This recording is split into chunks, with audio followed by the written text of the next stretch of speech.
Okay, good evening, everyone. I want to welcome you to the Audit and Finance Committee 2023 Agency Budgets Review. Department heads, you'll be asked a series of questions related to your budget, and you're expected to answer as completely as you can. If any answers to our questions cannot be provided at this time, then please indicate when you are able to provide them to the committee. Legislators have been provided your written responses to our budget information request letter. And I just want to thank you for your cooperation in providing them. However, in order to complete a more thorough examination of your budget, it may be necessary to forward some additional questions after tonight's meeting. For example, there may be budgetary or spending trend questions not asked at this session, but will be forwarded directly to your department by staff for a response. I just want to say before we get started, I thank everybody for all the hard work that you've done, because I know at the end of the night, people disappear, and it's time for them to rush out of here because they got things they got to do at home at night. So I want to thank you for your responses. I want to thank you for all the hard work that you have put in through the year to the legislature. It appreciates it very much. So what I want you to know, this is the order that we will be taking tonight. Human Resources is first, and that's Commissioner Jen Clement. Economic Development and Planning, which is Director Kevin O'Connor, is second. Parks and Recreation, Commissioner Justin Atlas is third. Cornell Cooperative Extension, Executive Director Lisa Godlewski. Number 5, Water Purification, Executive Director Angelo Gaudio. Number 6, Stormwater Coalition, and Coalition Director is Nancy Heisman. Number 7, Civil Service Director Mike Lally. Number 8, Public Works Commissioner Lisa Raimondo. Number 9, General Services Commissioner Dave Latina. And at the very end, we will hear from Dave Riley on Information Services, number 10. So after now, we will begin. I'll ask for attendance to be taken by our majority counsel, and that is Ms. Kennedy. Missing? Sure, Madam Civic Chairwoman. Center. Ms. Willingham? Present. Mr. Peter is excused. Mr. Bergdorf? Here. Clay? Here. Grimm? Here. Ray Joyce? Here. Lakakis? Here. Mayo? Here. And Brewski is excused. 7 present, Madam Chairwoman. Okay, thank you very much. All those members that are present tonight, please let it be known. I'll go down this side right here. You know, the camera's down there, they can't hear you. Ekekoro, present. Okay, thank you very much. Bob Eston, present. Thank you very much. Gil Ethier, present. Thank you very much. Bill Reinhardt. Peter Tunney, present. Matt Miller, present. Matt Miller. Matt Miller. Dennis Okay. Feeney, present. Okay, that is our majority leader. Thank you very much, Mr. Feeney. Mickey Cleary. Mr. Cleary. And Frank Moriello. Okay, that's our minority leader who's also present, Frank Moriello. And Vicky Plotsky present. Very good. Chair of law.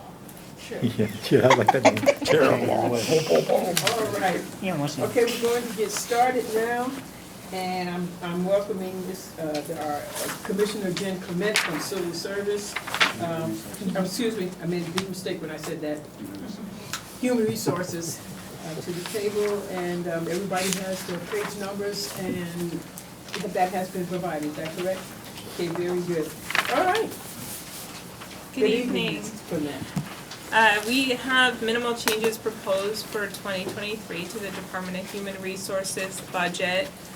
We do have a 2% increase for our salary employees, and in 2022, we did implement the enhanced benefits of hearing, vision, and dental, as well as we implemented some innovative and recruitment and retention programs as part of the comprehensive workforce plan.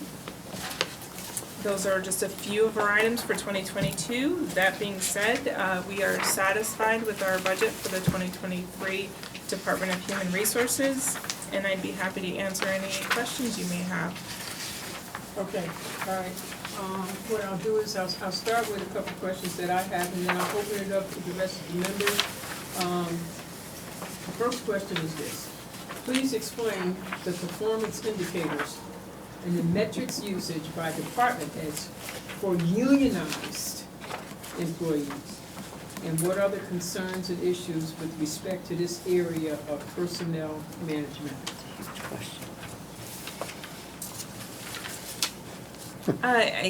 If I understand you correctly, you're not speaking about the Department of Human Resources proper, you mean county-wide, what measurement tool we're using? So most collective bargaining agreements have performance measurements through evaluation within their collective bargaining agreement.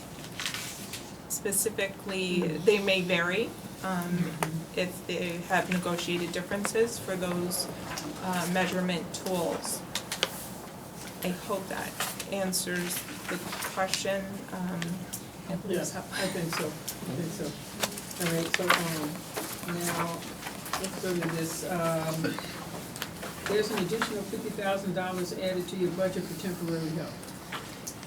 That is to, as I mentioned, we are coming up with innovative ways for retention and recruitment. So sometimes what we learned during the pandemic is that sometimes the traditional 9 to 5 structure or full-time employment structure isn't always what people are looking for. So we may be able to complete some tasks, projects, or programs through per diem work. And so the intent there is to create a flexibility within our department where we could have employees fulfill tasks through as a per diem and maybe less than part-time to complete a project. It ultimately, we would want to reduce costs, some overhead costs for benefits, because this individual would only be paid for hours worked. They wouldn't be within benefit eligibility for health insurance and other such fringe. Okay, thank you very much.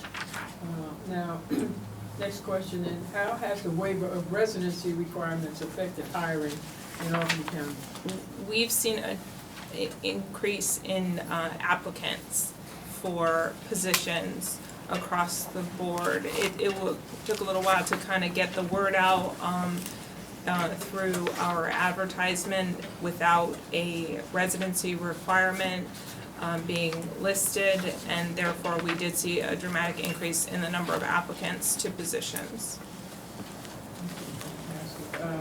Now, given that we are coming out of the pandemic now, okay, generally, do we still see a need for a committee to fill?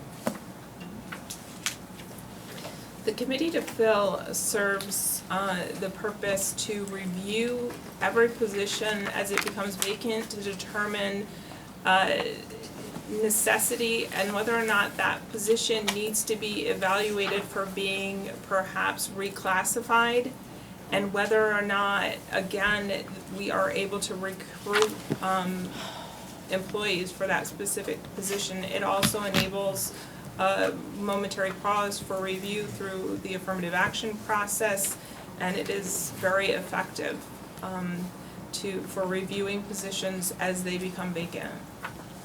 Thank you. Now, can you explain the new marketing line? That is also part of the comprehensive workforce plan. We are far-reaching now through different venues of advertisement, through Indeed, through our LinkedIn profile, through new ways to reach more than just your traditional advertising mechanisms. And we want to continue that through a marketing program where we can more effectively recruit beyond the traditional recruitment methods. Thank you so much. Are there any other questions from our members? Yes. Mr. Grimm? Thank you, Madam Chair. Thank you, Jen, for being so generous with your time during our conversation today. It was very helpful, and I really appreciate it. Just more on this marketing thing. I think it's very important that we find out what they're really interested in and why they come here and why we retain them. if we can have that kind of information, we can collect that information, it'll make our marketing more effective. So if we can just tie in that kind of feedback into the marketing program, I think that's going to give us a better chance of what everybody in every department is asking for. How do we get new employees? How do we retain them? We've also proposed in our goals surveys to glean that information in order to have very effective marketing to target the hard-to-fill positions within all the departments. And so we're hoping that that marketing strategy will be effective. Okay, thanks. Thank you, Madam Chair. You're very welcome, Mr. Grimm. Any other questions? I do have a question. Okay. This $50,000 for additional help, is that, are you reducing your workforce? Are you, because I don't see any position being eliminated and on your budget, or proposed budget, but you have this $50,000 additional help. Are you trying to hire these new RPM employees, or are you replacing anyone? What is going on? We are, at this time, hopeful that we will be able to fill all of our positions. This creates flexibility if in next year's budget this is effective and that we find this to be more attractive to attract employees to our department through different methods, then we would be in a position to eliminate a position. But right now, we're just trying to be flexible and offer project-based work in a per diem capacity to complete tasks that we have to complete for our department. So is this filling any vacancy, or are you just putting this money somewhere just so if a need arises? The positions that we have that are 9 to 5 and full-time, What line are they talking about? we would be, The same one we were talking if we about are before. unable to fill, this Temporary help? provides flexibility to do per diem. So Yeah, yeah. following year, if we have per diems who are successfully completing those tasks, then we would It's a great way to then test them out, revert you know, to potential employment. possibly eliminating a position for 2024. Sounds good. Thank you. All right. Thank you. Mr. Joyce, Ray Joyce. Thanks. Thank you, Madam Chair. Jennifer, I'm just looking at fees for service, and I'm just looking at the backup. It just shows 2022 and 2023, but 2022 is adjusted, obviously. So there's a big jump from 2021 to almost 2.5 times to what we are today. And I just don't recall what that jump was. Do you know what that, do you recall? If not, you can probably get back to us. Specifically, we had budgeted to contract out for affirmative action investigations, and addressing a myriad of needs. Yeah, I see that's like 100,000. How many, I'm just curious, did you know off the top of your head how many investigations that covers, or? I would have to get back to you. No worries, just curious. All right, thank you very much, Ms. Blacksky. That was my question too, just what the fees for services covers. So it's primarily the investigation. Yeah. No, I'm sorry, the increase specifically was referring Okay. to the need to contract out for investigative services. All right, thank you. Mr. Clay. Question, who's doing your MWB stuff now? The Division of Affirmative Action is, the director is Jalal Cancer. Okay. And so your director, you don't have a person assigned to the MWB program? He or she, whomever that is, they cover everything? Yes. Okay. Thank you. Are there any other questions? Thank you very much, Ms. Clement. We appreciate you coming before us. Good job, Jen. Thank you.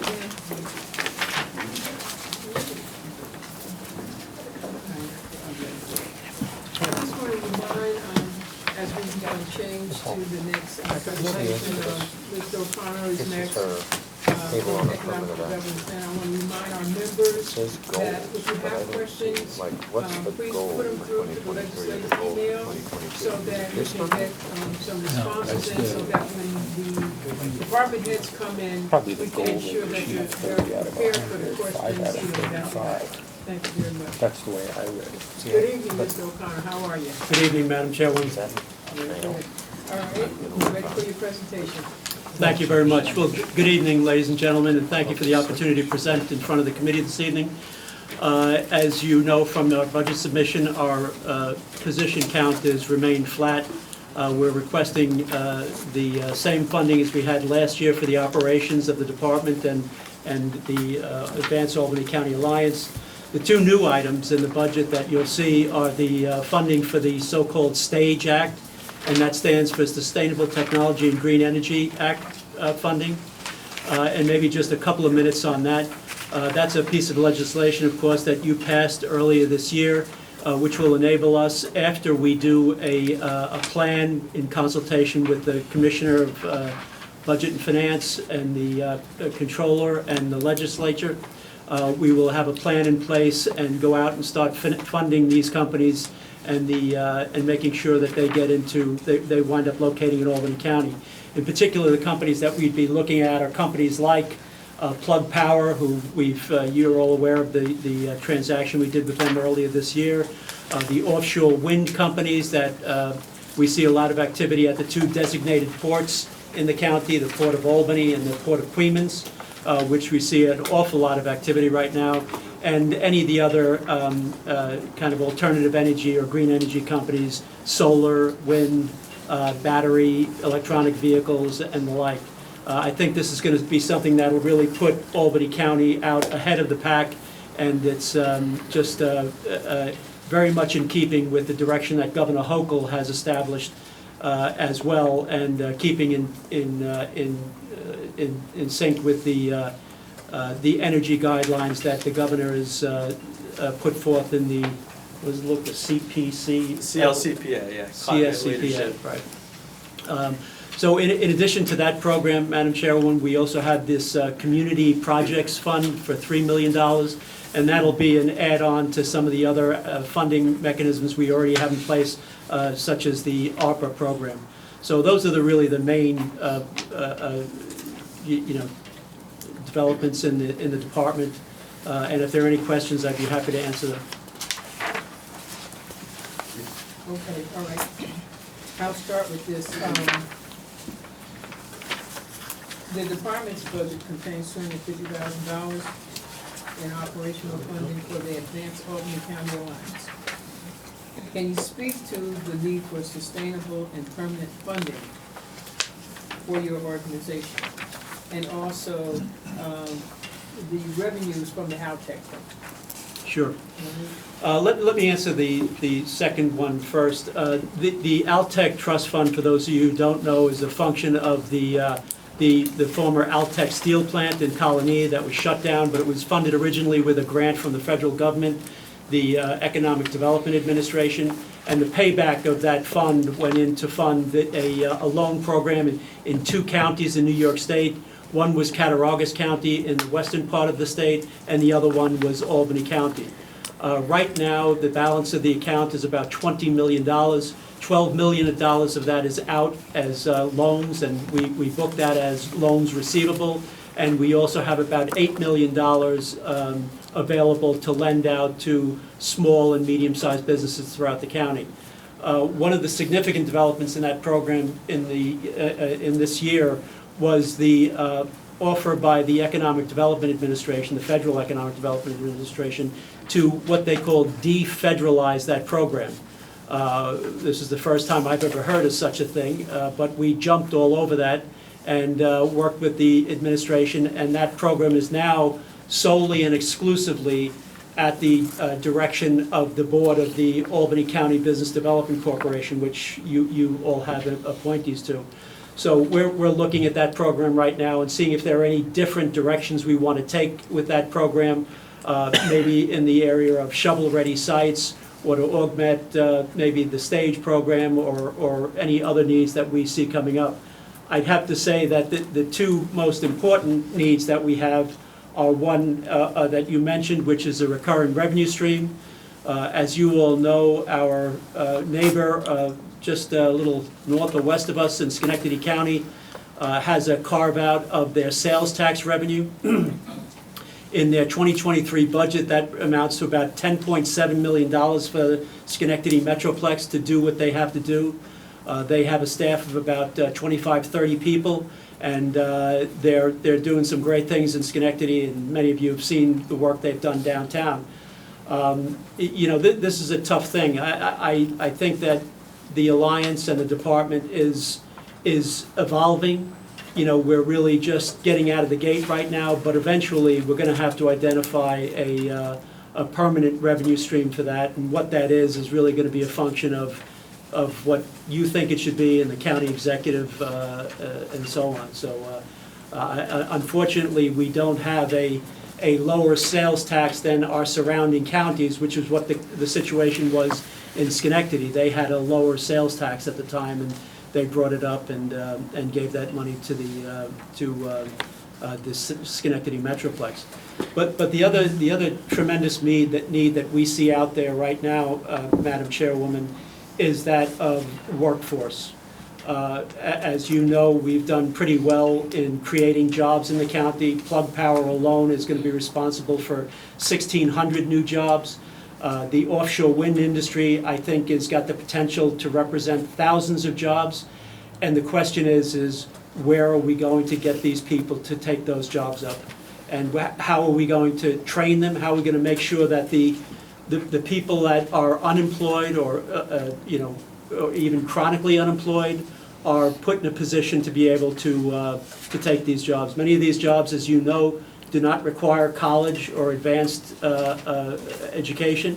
They do require some specific training, but there are plenty of organizations out there that do that. The BOCES, the Bureau of Continuing Educational Services, with that fantastic new facility that our Capital Resources Commission funded up in Colony, can handle 900 kids a day to train those in vocational positions. And these aren't, and I'm not talking about minimum wage jobs. Some of the jobs that Plug Power is looking to hire, which do not require college, will be $50,000 and $60,000 a year jobs with full benefits and the like. You know, we've also got our network of community colleges, most prominently Hudson Valley, who did a lot of work on land-based wind energy. But this is something that's got to be addressed, and it's got to be done sooner rather than later. And by the way, Governor Hochul has acknowledged this in a very big way. She's just started a new program, and I dedicated, what, look, $150 million to it. So, you know, I think, you know, if we're able to come up with a program and an offering and kind of marry it up with what the state's doing, I think we should be in good shape. But that is a real challenge. And you know, I was just talking to Mike Lally about this a little bit earlier. The problem here is also one of demographics. You know, there just are not as many graduating high school students as there were. And the demographics are not projected to go up until the year 2035. So there's going to be, you know, new entrants into the labor market are going to be highly sought after. It's going to be a very competitive process. And we've got to make sure that we've done everything we can to make sure that those people choose to live and work in Albany County. Thank you so much. Are there any other questions from our members? Mr. Grant. Madam Chair, thank you. Now, you talk about a permanent revenue stream, and there was a suggestion maybe we should raise sales tax as part of that stream, which I don't agree with. Well, that's not my recommendation. But that was one of the recommendations thrown out there. How much money are we talking about when you say a permanent revenue stream? How much money do you mean? You know, Mark, I mean, listen, I'd love to have as much as Schenectady has, you know, because, you know, they're chasing the same companies that we are. And let me just be clear on something. I'm not looking to, you know, poach companies from Schenectady or Saratoga or Rensselaer. That's a zero-sum game. But we have a lot of interest for companies outside this region to move into this region. And, you know, listen, if you hadn't funded economic development in Albany County at the county executive's request with the Alliance and the department, we would not have Plug Power. Plug Power would have been in Schenectady County. And that is a Albany County homegrown company. That development out in Vista Technology Park would have been in Schenectady County. Well, And so, it'd be great to have 10 million, but I think if we would have, if you told me that we had $10 million today, it would be more than we would ever use. So I think perhaps some kind of gradual transition up to, starting out maybe in a 6-7 figure number and growing as the success of the organization warrants. Because we're investing a lot in economic development this year. If the Stage Act is $4 million, the Albany Initiative is $3 million, then we still have the ARPA committee of $8 million.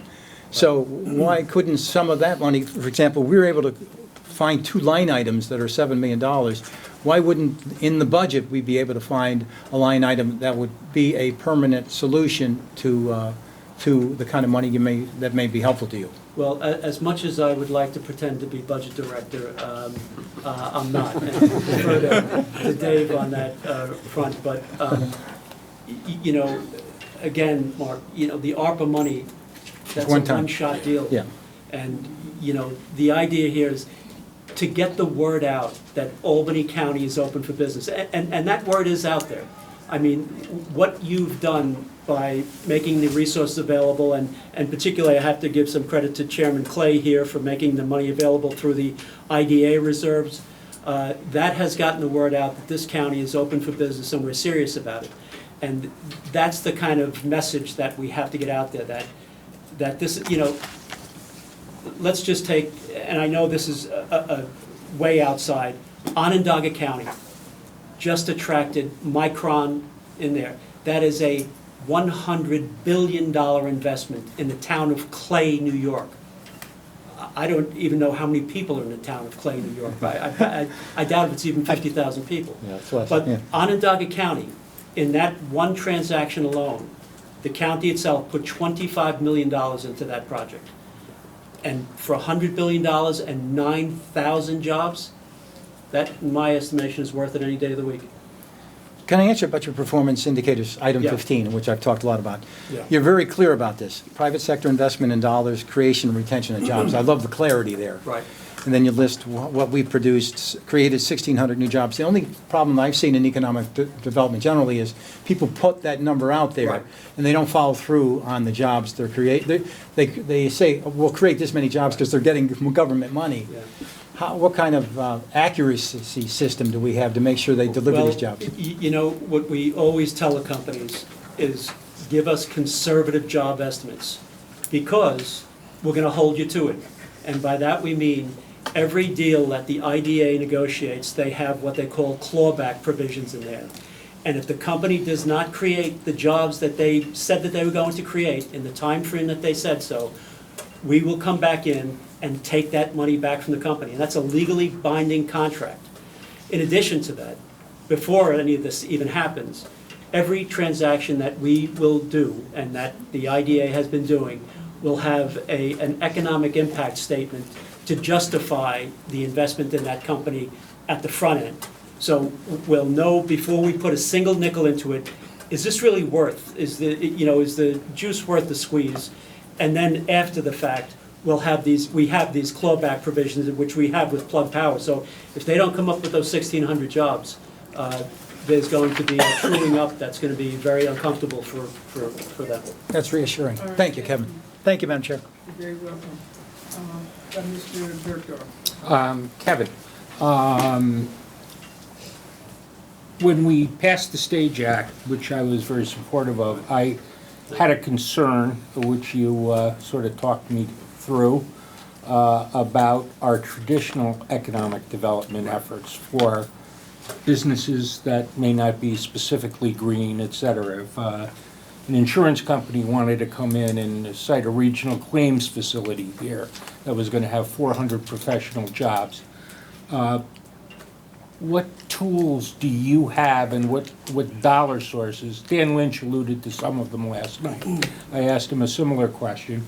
And then a second question, which is with $4 million in the Stage Act, what are the likely sorts of things that you could do with that that is meaningful seed money to attract somebody, like a hypothetical. Yeah, it's a perfect example of that, Paul, would be if we have an offshore wind company coming into the town, and these are major investments, these are hundreds of millions of dollars.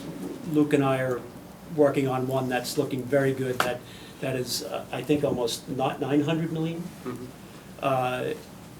And these companies, you know, these people they do this all over the world, and they're more than happy to spend this kind of money and deploy that kind of capital because they know they can get the returns.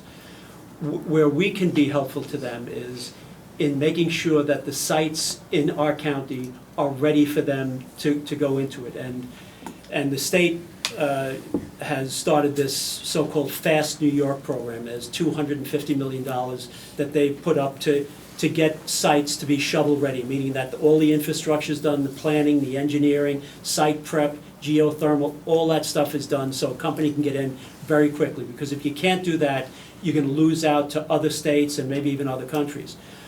But one of the conditions of the rating of those applications is going to be, is there a local matching amount of money that goes with the project? So we can use our Stage Act money, maybe even our Altech money, to match, you know, to leverage, I think would be a better way to put it, you know, much larger investments by the state to go in there. And I'll tell you, I think the biggest need that we have right now is you know, power.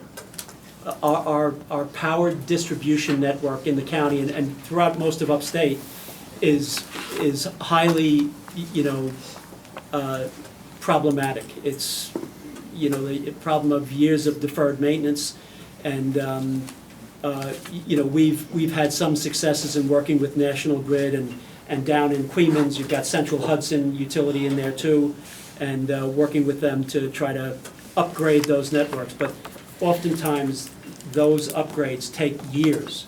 To get a substation built could take as many as 3 years. Now, you know, Governor Hochul has been great. You know, we had a problem with one of our companies. We asked for her assistance, and she really made things happen. I mean, National Grid, and National Grid, the local team with National Grid are great, and they've done this. But, you know, these pots of money can help us leverage much greater amounts of money from the federal and state government. And, you know, and Paul, to your first question about, you know, what about the non-stage companies? You know, we do have $8 million left in Altech that we're going to be rethinking how we do that. And you know, you have to have it all. You can't have all your jobs in one industry, because if that industry ever takes a downturn, it takes the whole region down with it. So the overarching strategy is to have a well-diversified economic base here. And many of these companies, many of our traditional companies, you know, specialty steel companies and local electrical supply companies or electronic licensed electrician companies and pipe fitters, those guys and women will all get work from these offshore wind companies. I mean, this is going to be a tremendous multiplier, this offshore wind business. You know, we just got to make sure that, you know, Albany County is not the only place that they can locate. They're looking at sites down in Newburgh, down in New York City and Staten Island and the Brooklyn Marine Terminal. But the thing that we've got up here is we've got land and we've got relatively competitive wage rates. So we're hopeful that that's going to happen. I'm sorry. It's okay. Time's up. Great presentation. I just want everybody to keep in mind that members, especially, you know, there's more to come, and some of our questions may lead to, you know, a special meeting with some of our presenters, especially someone like Mr. O'Connor. All right. Just keep that in mind, and don't forget the legislative. Thank you. email. Thanks, David. All right. Nice job,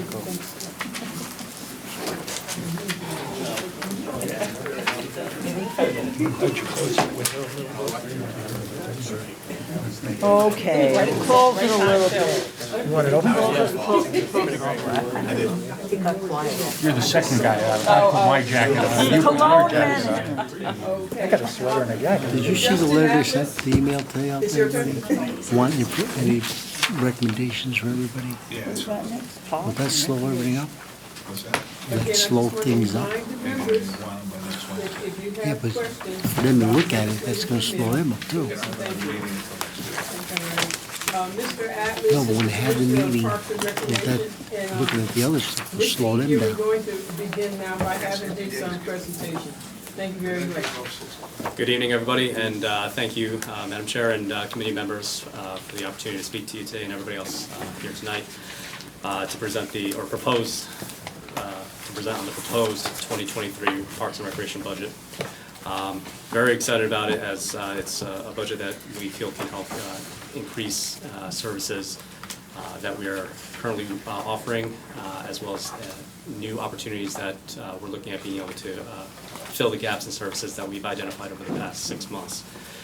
I'm relatively new to the county. I came aboard 6 months ago, and in that time, a big part of what I've been doing, especially when we made these proposals, was to assess the department operations and services, establish baselines for how the department operates, and look how we can make improvements, optimize funds, and be able to leverage the services throughout the county in its entirety. During that time, we rebranded the department and we focused on moving in a new direction. For those of you who are familiar, approximately 90% of recreation services were outsourced to contractors previously. Looking at the way in which we were providing services, we were able to assess doing more in-house programs, more of a 50-50 split, would be beneficial in some regards, but still keeping contracted programs, outsourced programs, would be beneficial, as we cannot provide those professional skills in-house. So that is a big part of what we are looking at doing with the shift, as you may see in the budget, from recreation programming line, shifting over to temp help. Additionally, with that shift causes some managerial needs. One of the enhancements would be adding a program coordinator 2. Doing in-house programs requires project managers to be able to manage the programs. So program coordinator 2 would be needed. And while we have other program coordinators proposed as a reclassification, this program coordinator 2 would be more experienced and be able to help it focus on equity throughout the county, so that we can make sure recreation services are being administered in every city, village, town throughout the entire county, and not just focus in certain areas as a lot of programs currently are. So expanding on our services to make sure they're equitable for everybody in the county. Also enhancing the variety of programs to make sure that we are reaching all residents within the county, not just athletics, but focusing on other programs, after-school clubs, lifeguard certification courses, e-sports programs, things that will help attract individuals who will want to live in the county as well as play in the county, enhancing quality of life throughout every municipality.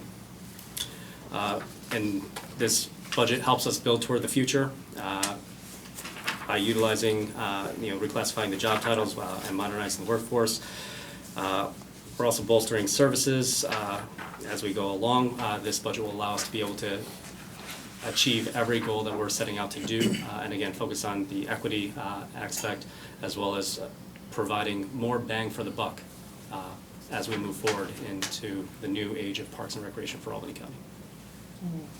I really want to personally thank you for that presentation. I think it really shows that we're being progressive in the way in which we spend our dollars, but also the programs that we offer too. I'm going to open this up to the members of the committee. Excuse me. Lynn, I'm sorry. I noticed that the health and wellness coordinator position is empty and that it is remaining at the same level that it was opened up in last year. And I wondered if you had thought about that at all. It seems a little out of whack with the rest of them, and I wondered if you had any thoughts. When I first came into the county, I met the health and wellness coordinator and was able to assess his abilities and thought they were on point for what we could be working with. When he departed the county, I reassessed and was able to reevaluate with my team and the executive team, And we agree that that position can have significant value. We are just looking for the right individual to fill that at the moment. So we do believe that it can be significantly helpful as health and wellness are at the root of what Parks and Recreation is, one of the pillars of Parks and Recreation. Thanks. Mr. Burkeville. Couple of questions. I was a little bit intrigued by your reorganization in which you basically did away with your clerical staff. No more clerk typists, et cetera. And you have functional titles, program coordinator 1, program coordinator 2, recreational ops coordinator. Can you talk a little bit about what those people will do and how you're going to operate without someone answer the phone and, Absolutely. In the world of Parks and Recreation, it's a versatile, workforce that we need to have in general. But we do have the office manager position that would be taking over the needs of the clerical aspects, which so far in the past 6 months is more than enough to have the one individual to be able to do that work. Combined with the phone calls, some of our all the paperwork, we're actually modernizing so that most of our paperwork is now digital. All of our registrations are going to be going on live. We launched November 1st with a new platform, a marketplace. So all reservations are going to be online, which are going to be handled by the program coordinators. They're going to be doing the emails, the contacts with the parents, making sure registration forms are in order. So all the things that were classified as clerical work before, I would say were misclassified because that should have been program coordinator work to begin with. So we're modernizing and getting Parks and Recreation where it should be, as opposed to practices of yesteryear. Great answer. Great answer. I have two other questions. Your geographic participation is evolving. Focus used to be Lawson's Lake and some of the cities. We now have some sort of a partnership with the Waterville Lead Civic Center. I know there was at least one program in the town of Colony, baseball program. How do you see continuing in that vein of, making sure that recreational opportunities that the county sponsors is available to sort of everyone countywide, from Gilderland, Bethlehem, Colony, Queens, wherever? Great question, and we've already been able to start working on coordinating and partnering with municipalities, the local park and recreation agencies. I sit on the board of the Capital Region Park and Recreation Association myself, work with individuals from Gilderland, Bethlehem, Waterville, even up to Saratoga, but again, we'll leave them out of this conversation. But so working with them and being able to utilize facilities and spaces that they have, as we do not have or own county facilities in every municipality, recreation facilities at least. Partnering with municipalities, delivering services there that they don't or aren't already offering themselves. So we're working on being able to identify those gaps, which we've identified some of them already, and look to be able to launch programs. The ideal schedule, if we can get this budget as we proposed, and program coordinators in particular, we believe we can launch 5 new programs every season for the next year and a half, which would be able to sprinkle throughout the county in the various areas. Okay, I have one last question, and this is sort of like a continuation from budget cycles past. Are we still doing paying for transportation to Lawson's Lake for the Boys and Girls Club? Is that in our fee-for-services line? It would be in the youth programming line that we paid out of this year. Okay. And we are reevaluating how we go forward with that endeavor, as it is a costly endeavor, but. Well, that was sort of my concern, was for the amount of people that were participating at one point in time. I don't know, how much did you expend this year? We expended $17,000 this year, $17,200. At one point in time, it was over 40,000, so there must have been some changes that were made. Well, but they might have left me or something. Yeah, okay, all right. So you're taking a you're taking a look at that and Yes, looking- again, it is, transportation in any park and recreation program is always going to be a costly endeavor, and it's always going to be mitigated to the best of its ability. So it is something we're going to be looking at, but we also evaluate the benefits that, you know, we get out of participation from the individuals who get to the lake and participate in programs there. Well, thank you very much, Justin. I I appreciate it. just want to expand on this right here.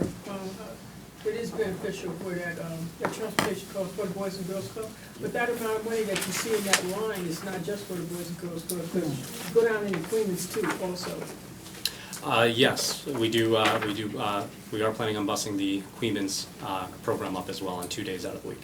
So the Boys and Girls Club would be 3 days out of the week, and Queens Right. Club is 2 But days. they were also part of that this year too. Not this past year, no. Not this There was past- some health department paperwork that the Queens camp wasn't able to obtain in time, and they decided, while we could have gotten them there a week and a half later than they would have liked, they decided to keep things simple and just focus on doing their program in their own areas that they already established. And then they already made a commitment that we'll readdress it in January and make sure that we're working in tandem for that paperwork to be done properly this year. Right. Well, let me just say this, on behalf of the Boys and Girls Club and the children that they do serve, I would hate to see the transportation dollars and we know how they're expended, to go to the different, so they can be offered programs in various places that you're looking to do certain things that may not be right here in the city of Albany. Thank you. All right, any other questions? Mr. Joyce? Yeah, just a curiosity, and maybe Dave, you might have the answer. Electric is something I always look at, right? And I see you guys managed to cut it in half. Is there the electric bill? So we want to make sure we can, if there's any savings, we'll take it, but we want to make sure there's enough in your budget too to cover expenses. And was there a solar install or something out there? I know you installed some EV chargers, but.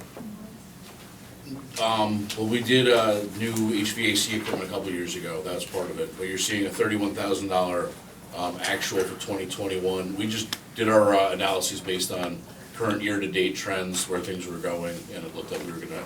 Okay, yeah, I was looking at 61,000 last year, or this year, Electric, not natural. with 35,000 Oh, I'm budgeted sorry, next year. I crossed over to the natural gas.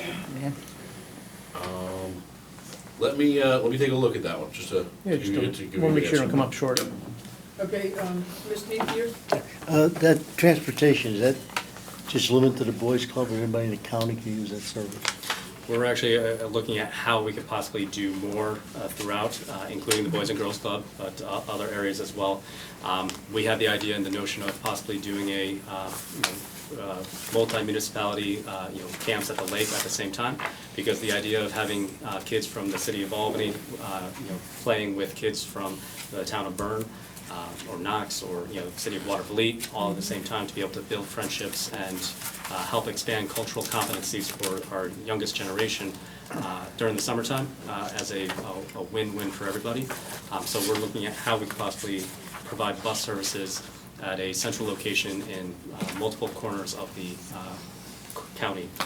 While we haven't come up with a definitive plan, it is something that we are looking into, and That's bureaucracy. we think is definitely viable. Thank you. All right, thank you. Okay, okay, just one short, because, I haven't had a chance to ask questions, so, you mean this time? yeah, this time, yeah. Oh, okay, this Yeah. time, okay. Yeah, okay. I see in the line item, uniforms and clothing, $5,000 up from zero. Is that because of the memo item about the shoulder pads for lacrosse? No, that would be coming out of recreation equipment. Uniforms had been coming out of rec equipment and other areas, and they were kind of haphazardly. So I'm a very open and straightforward kind of individual. I wanted to make sure it was very clear what we were spending on uniforms, and that way we are starting to track it going forward. And therefore, if there's any questions going forward, we know exactly where the uniforms came from. But who gets these shoulder pads? Are these given to the children? The lacrosse equipment should not be given to participants, no. It's county property. It is county property. Yeah. We don't give away. Because some kids would not get, there'd be some ones that get the shoulder pads and others that wouldn't. So you just let them use the shoulder pads during the program? So the shoulder pads this year, as USA Lacrosse has given notice that they are not suitable anymore, they don't meet compliance, so we're going to be looking at, we're going to have to dispose of our shoulder pads essentially. We're looking at a recycling program to be able to give them back to a company, hopefully get a discount as we trade in. But we'd have to get new shoulder pads, which we would retain. And part of our established procedures this year is we built out a storage capacity to be able to make sure we're using shoulder pads year after year instead of giving them to contractors to possibly not keep track of or have them lose. Yeah, oh, sure, yeah, because Yeah. it's county property. I mean, Exactly. on the metrics, can you provide a list of who's been served by the rec department and what municipality they're from? I mean, that would be very helpful to know at the end of the year, who's really being served. You'd like one for this year, or? Well, if you can, yeah. I mean, I'll be every able to put together- municipality, yeah, I'd be able to and how put many together- people were impacted. I'm really curious how many are from Gittleton Yep. in particular. And going into the future, especially into 2023, as I mentioned, the RMS system that we're launching in November, again, everything, it will keep centralized data that we'll be able to report on a regular basis, which will give all the metrics that we look to capture, from attendance rate, participation rate, registration rates, reservation rates, even financial revenue that we take in through the system, which will be the majority of it, if not all. In the Altamont Fair program, it's $5,000. What's that? So the $5,000 is part of the Tri-County Fair, as the Altamont Fair is. It's like Albany County's share, combined with the other counties to be able to make sure that the fair is ongoing. We have the opportunity to be able to run our own little booth there, which we are planning to do next year. Promoting a recreational product? And that was originally a legislative ask. Yes, it is. Oh, That- so is that zero. came from us. Okay, thank you. All right. Thank you, Madam Chair. Thanks so much, all right. I'm gonna move on. Could I just ask one quick question, but it's generic to all the Oh, budget quick question presentations? and a quick answer. Well, I'll ask it quick, and it's really for Dave Riley. As I've been going through these budgets, DGS shared services charges, I look at recreation, and you go back historically, 1,500, and now it's $20,000. Okay, so this is what we're gonna do? I can answer that very quickly, because I got into that last night as well. Oh, okay. We did a Right, you rejiggering did. of the whole Okay. formula that does that this year, to more properly allocate it out based on square footage of facilities. So we Okay. had some antiquated spreadsheets, we updated them. So net, it's not an increase across the board. There are some that went up, there are some that It's a went down. reallocation, it's like a So more reapportionment. properly, yeah. more It's like a properly- reapportionment for shared services. Yes. Okay, That's all. because you see it in every department. Thank you so much. I think we really got a lot out of your presentation, and I'm looking forward to the program that you're trying to put together. And I think the county and our young people will benefit greatly from what your plans are. Thank you so much. Thank you. I would like to take the Dungeons Thank and you, everybody. Dragons class, because I don't know anything about that. Okay. Okay, Cornell Cooperative Extension, Executive Director Lisa Galewski.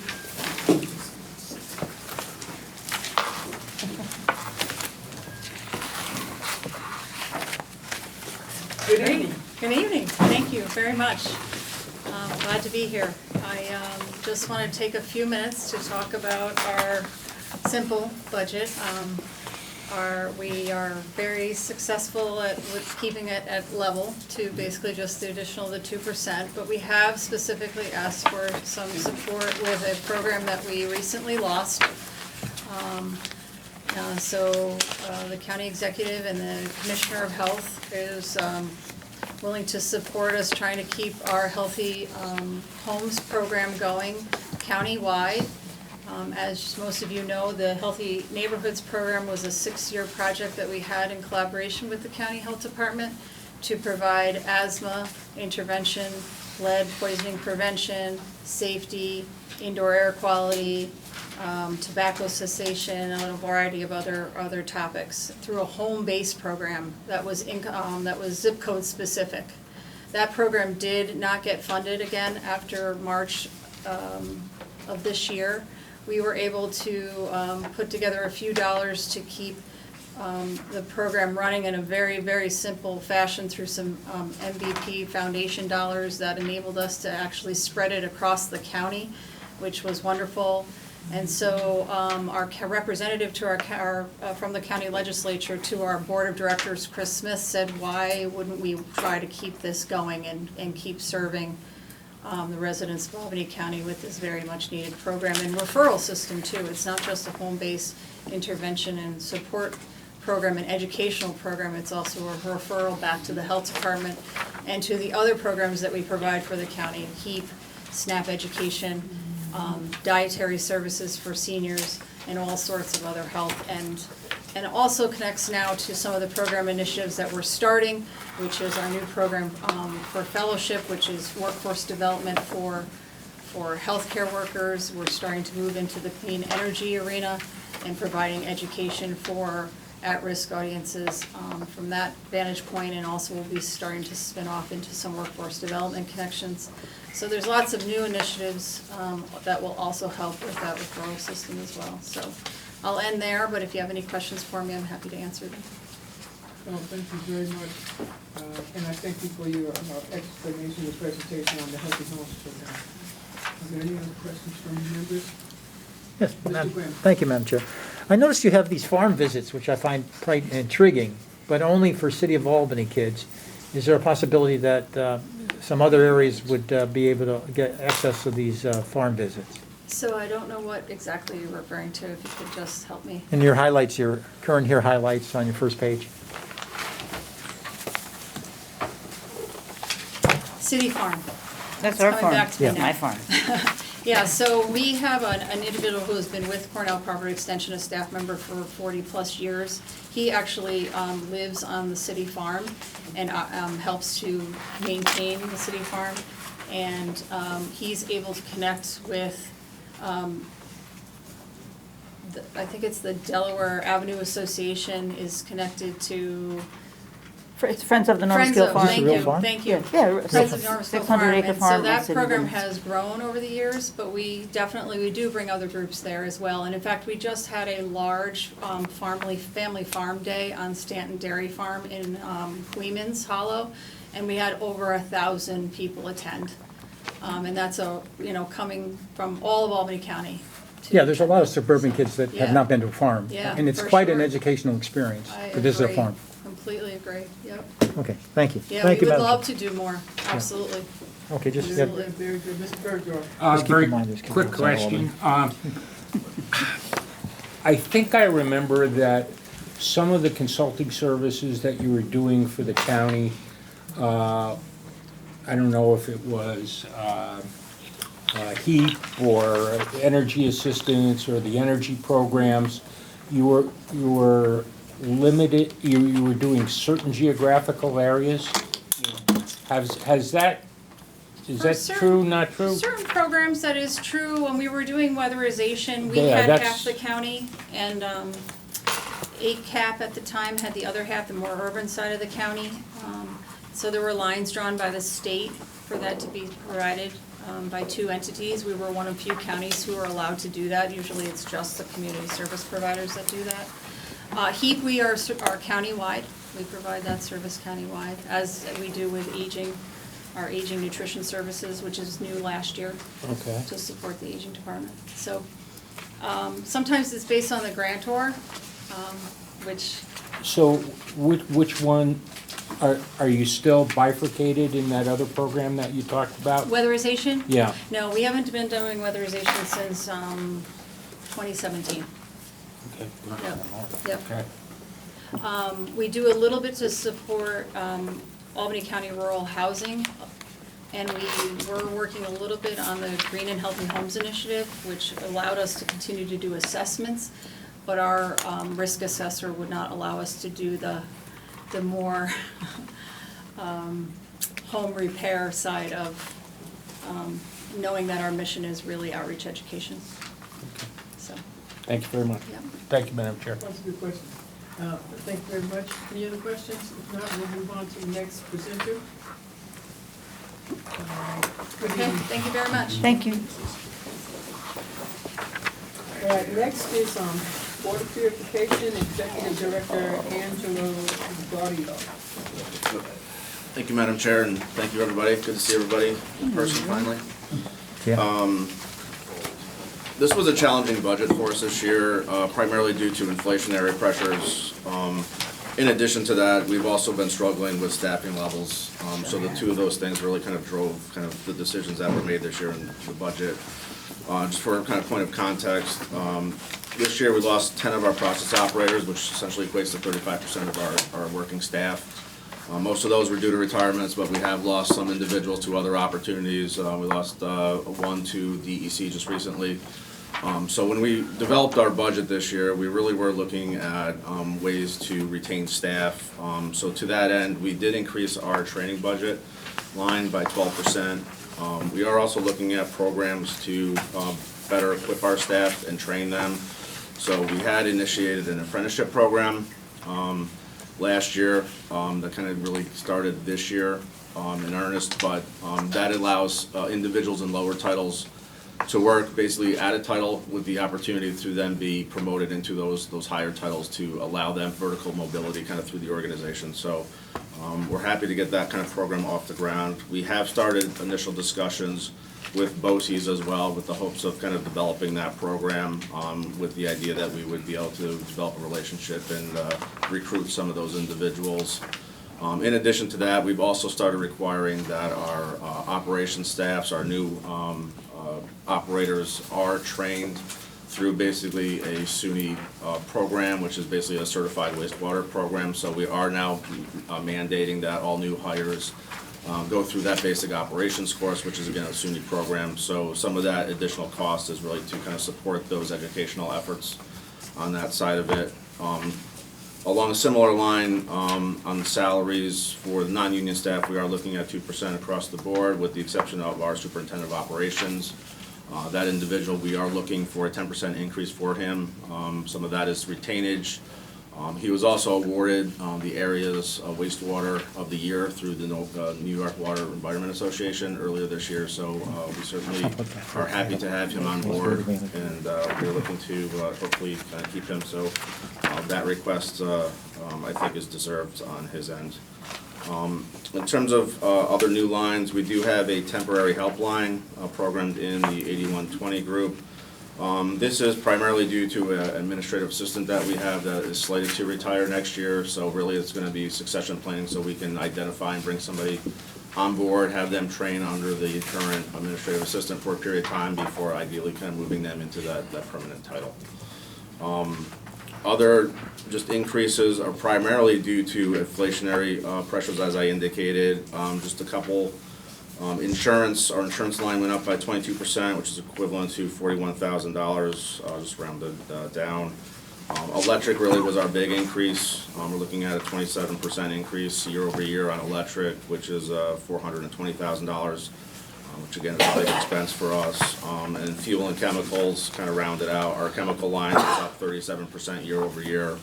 And that was just over $215,000. So really a lot of our budget increases for 2023 are a result of just inflationary pressures. And we tried to keep, the majority of the other lines, flat, or as close to flat as we could.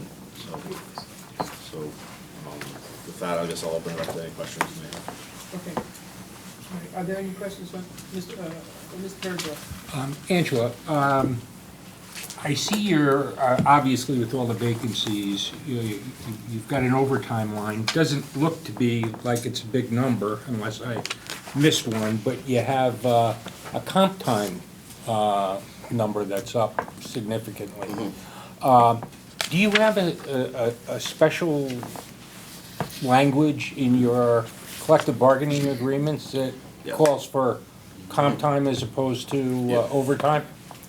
Yeah, on the compensatory time, that is up, but it also allows us to turn over staff quicker, so that if somebody has, 5 weeks of vacation accrued, we can basically buy them out quicker so that we can get somebody into the line a lot sooner. So a lot of it is so that we don't have to basically wait for their vacation to essentially. Yeah. Okay. I see that the engineering fees are down dramatically, and I assume that's as a result of the digester program going away. They're down almost 400,000 from 21. Yeah, So the adjusted, so we had encumbered engineering fees from the years prior, so we basically suspended that digester project. So Yep. the engineering fees that were slated to be completed under the previous project were essentially encumbered and kind of pushed into the adjusted line. So we appropriated $150 for next year's Yeah. for just design studies. We actually have something scheduled to go into the committee next week. We are planning on doing a capital study, hopefully getting that kicked off November. So that'll hopefully give us a roadmap for future capital projects in a 10-year time horizon. And we're hoping to have that again started November of this year with the expectation that we'd have that completed in June of next year. Okay. From, obviously, we're seeing a big numbers in chemicals and electric, et cetera. Yep. Given the fact that we've changed gears from the digester to going back to kind of the north and south plants, how is that going to affect your budget over time? It's a good question. So the evaluation that we're currently in the process of completing now looked at 4 alternatives. Again, we looked at 2 scenarios where there were digestion options, and then the other 2 were basically consolidation options or continuation of what we're doing now. As it stands on paper today, it looks like the consolidation option of pumping our south plant sludge to the north plant is still the most economically viable. Just for a point of reference, that alternative, capital all in is $46 million. If we did a digester complex, that is coming in at $115 million. If you kind of back into the fact that the joint project with Saratoga eliminated the CHP system, which would actually have generated electricity on site, we were taking all the biogas that we were generating and we were putting it into a sludge dryer solely to mitigate our disposal costs. That would be similar going forward as well. Again, with the emerging contaminants, PFAS being the primary one, you're starting to see increased cost escalations for disposal of biosolids, which would be a byproduct of a digester. So it's kind of hard to say right now, what's going to happen 30, 50 years out as it relates to some of those emerging contaminants, because I think the regulations are still kind of being developed and we really don't know what those restrictions are going to be. But I will say just in the Northeast, there was a study done, I believe in 2018, that had estimated that the biosolids disposal costs had already escalated 30% in the Northeast. Again, that's primarily based on the fact that you can't do land application for that, and landfills are starting to restrict disposal of that material at their facilities now as well, because again, everyone's trying to manage and mitigate the PFAS concerns. So I think you're starting to see escalations on the disposal side of that. So I think anything that you might be able to pick up with an electric generation component, you'd probably end up just paying with additional disposal costs on the back end. Okay. One last question, and I apologize for not knowing this after all these years. I realize that you are funded, for the most part, by the 8 communities for which you are a member. Yes. Could you explain how you break out the county share and what's passed through to the 8 communities? Yeah, so in terms of that, we basically expend what our revenues are. So again, we bill out our 8 member communities. So those revenues that come in basically offset our expenses. In terms of the revenue share on the county side of it, we do actually pay in for certain portions. So shared services related to IT services, HR service, we actually pay into the county. So you're a 95% pass-through operation with some, I mean, I made up a number, but, okay, so virtually everything we're looking at here is a pass-through that your 8 communities and your board, your commissioners have signed off on. Right, so the majority of our revenue comes from our 8 communities. We do bring in outside revenues from haulers, which I think equates to roughly $2 million. So between leachate, scavenger waste, which is basically septage, and then fog waste. And then we also bring in sludges from kind of outside communities. So those revenues, in addition to really our community billings, are basically the lion's share of our revenues that offset our expenses. Thank you. All right, thank you. Thank you. If there are no other questions? Mr. Reinhardt? Question. You mentioned your electric costs going up significantly. Would you be an off-taker from our solar farm that we're considering out in Colony, or would you not be one of the off-takers? Currently not. So we did the agreement with the community solar developers for that. So right now we are in a 5-year term with that. So if you recall, that was structured for a 25-year term with renewable 5-year increments. So right now, we're. This is the direct energy? Well, it's Direct Energy, but our contract is with the Community Solar Company. Yeah. So I'm sorry, excuse me, I'm just blanking on their name right now, but. Okay. So we are currently getting the deduction on the distribution side of that through them. If we were going to then pursue something with Colony, we would basically have to go back to them and see if we could find another anchor tenant that would essentially take our place for basically the equivalent demand that we're using. Well, then I have to ask you a question. Why did your power go up so much if you're getting that community solar? Actually, the usage didn't go up, it's the cost. So we ended up locking in this year, so we historically on electric had been a day-ahead rate. So essentially it's variable, so it's day-ahead market rate. We saw a considerable increase January, February, and generally that's when you would normally see it. You normally have these kind of lower valley or shoulder months where you kind of get into your spring and in your fall where you're not using as much. Generally those come down, I think, with kind of the escalations in the Ukrainian war and things that are going on overseas in Europe. Natural gas prices are escalating as well, and then generally electric trades with gas. So as your natural gas goes up, so does your electric. I think we're also seeing compounding effects of, again, demand in Europe, where a lot of U.S. companies are now looking to export natural gas, which is also driving the domestic cost higher. So what we did mid-year was we actually locked in our electric rate, roughly about 30% higher than what we had historically seen on the variable rate, but we were just concerned that at that time we really didn't know kind of where things were going overseas and really what those rates were going to be, so we kind of felt just fixing it at that point would be beneficial to us, so we knew that number versus kind of being. So this is the power that you're getting that's not coming from the community solar farm?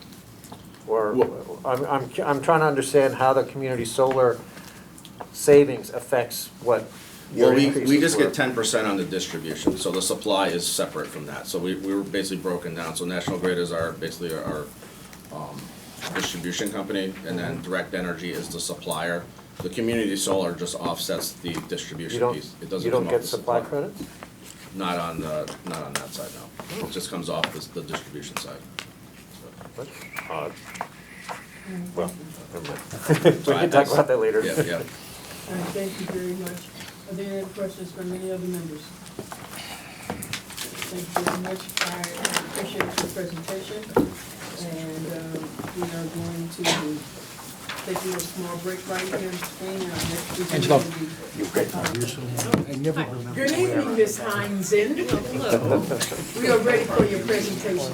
Okay, thank you, everybody. Here we go. I'm the director of the Stormwater Coalition of Albany County, and if you're wondering where the coalition exists in the budget, it's on page 276, and I'll be referring to those numbers as I talk about it.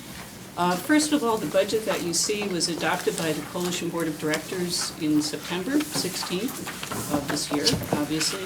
And what it does is it reflects the coalition intermunicipal agreement, which was adopted, fully executed by the 13 coalition members, and will go into effect January 2023. There's no big changes in terms of the budget, but what it does show is that as part of the agreement, members will be receiving basic services for X amount of money, and those are largely provided by the Stormwater Program Coordinator. That's my position.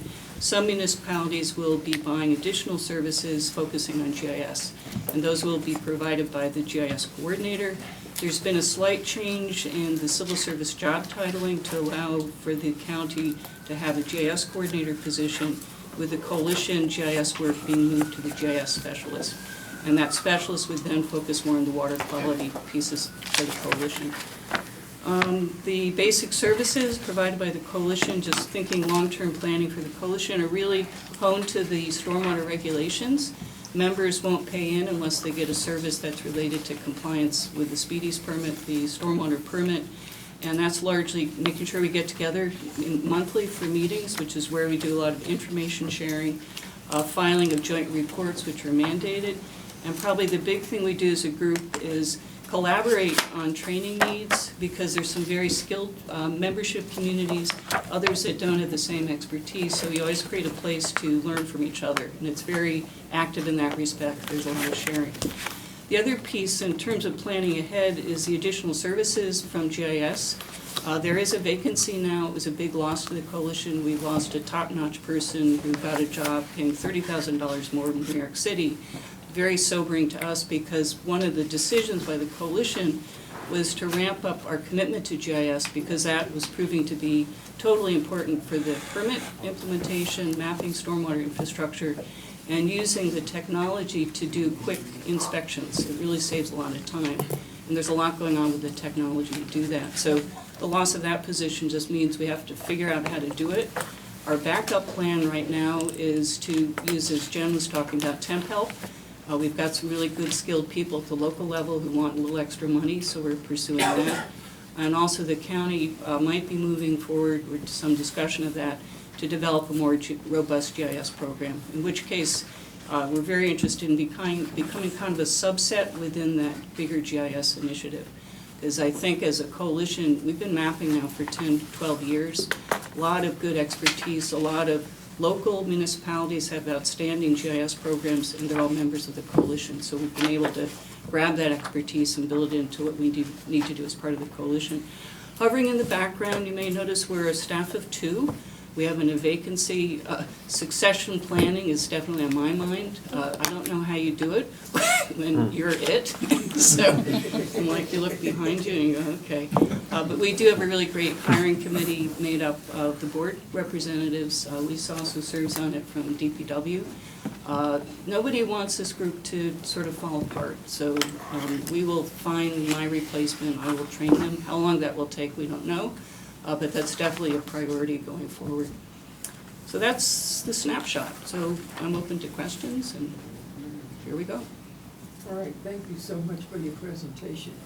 Do I have any questions from the members?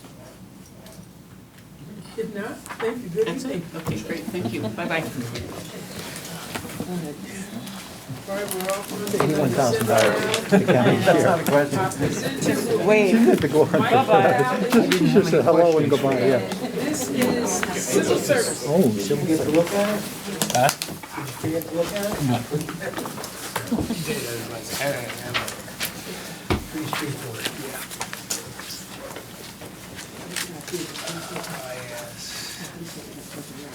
Felt like I was doing college papers today. What are we doing? Civil service. Civil service. Mr. Lau, there he is. All right, Mr. Lowry, you may start your presentation. Good evening, everyone. I just want to say I'm very happy to be back in person. I haven't been here in about 2 years now, and it's quite nice to see everyone around the table and room again. So for civil service this year, we don't have a lot of major changes to our budget. Some of it's housekeeping. For example, we have a slight change to our revenue lines. In the past, we have had 2 separate revenue lines, and it's one of the questions that everyone around this table asks me every year, why we have 2. So we've decided to consolidate them into 1, because we really don't need to track those incoming fees.